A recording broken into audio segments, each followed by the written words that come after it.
వారం ముగిసింది. ఇక సమరానికి రంగం సిద్ధమైంది. ఈ ఏడాది సంక్రాంతి మనకో విషయాన్ని స్పష్టంగా చెప్పింది.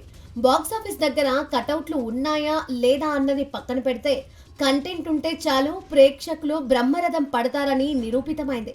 రిలీజ్ అయిన 5 సినిమాల్లో 4 సేఫ్ జోన్ లోకి వెళ్లడం విశేషం. ముఖ్యంగా మన మెగాస్టార్ చిరంజీవి నటించిన మన శంకర వరప్రసాద్ గారు కలెక్షన్ల సునామీ సృష్టించి మేజర్ షేర్ ను సొంతం చేసుకుంది. అయితే ఇక్కడే ఒక చిక్కొచ్చి పడింది.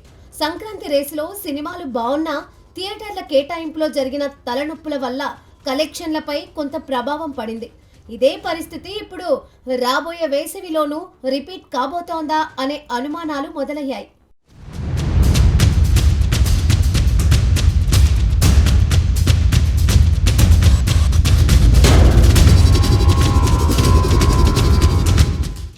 మార్చి నెల బాక్సాఫీస్ దగ్గర పెద్ద యుద్ధమే జరగనుంది.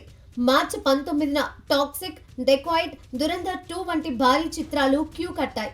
ఆ తరువాత వారం అంటే మార్చి 26, 27 తేదీల్లో అసలైన బిగ్ ఫైట్ జరగాల్సి ఉంది. ఒకవైపు national star Nani the paradise తో సిద్ధమవుతుంటే మరోవైపు mega power star Ram Charan పెద్దితో రచ్చ చేయడానికి రెడీ అయ్యారు.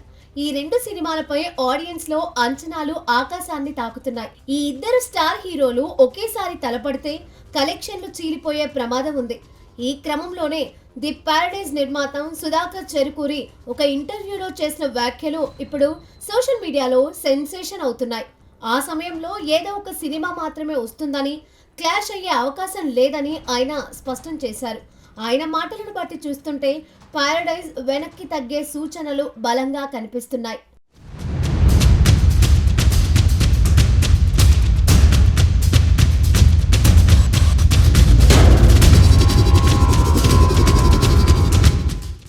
దీనికి కారణం కేవలం క్లాష్ మాత్రమే కాదు, పారడైజ్ షూటింగ్ ఇంకా కొంత బ్యాలెన్స్ ఉండటమేనని ఇండస్ట్రీ వర్గాల సమాచారం. పోస్ట్ ప్రొడక్షన్ వర్క్స్ కూడా పూర్తి కావడానికి సమయం పట్టేలా ఉంది. ఇదే గనుక నిజమైతే mega power star Ram Charan కి బాక్స్ ఆఫీస్ దగ్గర లైన్ క్లియర్ అయినట్లే. పెద్ద సినిమా ఇప్పటికే టీజర్, సాంగ్స్ తో సోషల్ మీడియాను షేక్ చేస్తోంది. ప్రమోషన్ల విషయంలోనూ చిత్ర యూనిట్ చాలా స్పీడ్ గా ఉంది. చివరిగా గమనించాల్సిన విషయం ఏంటంటే, ఒకవేళ పారడైజ్ వాయిదా పడినా పెద్ద సినిమాకి అంత ఈజీ ఏమీ ఉండదు. ఎందుకంటే అంతకు ముందు వారమే విడుదలయ్యే టాక్సిక్, డెకాయిట్, దురంధర్ 2 లాంటి చిత్రాలతో బాక్సాఫీస్ దగ్గర గట్టి పోటీ ఎదుర్కోవాల్సి ఉంటుంది. మొత్తానికి ఈ సమ్మర్ వార్లో ఎవరు విజేతగా నిలుస్తారు, నాని త్యాగం చరణ్ కి ఎంతవరకు ప్లస్ అవుతుంది అనేది చూడాలి.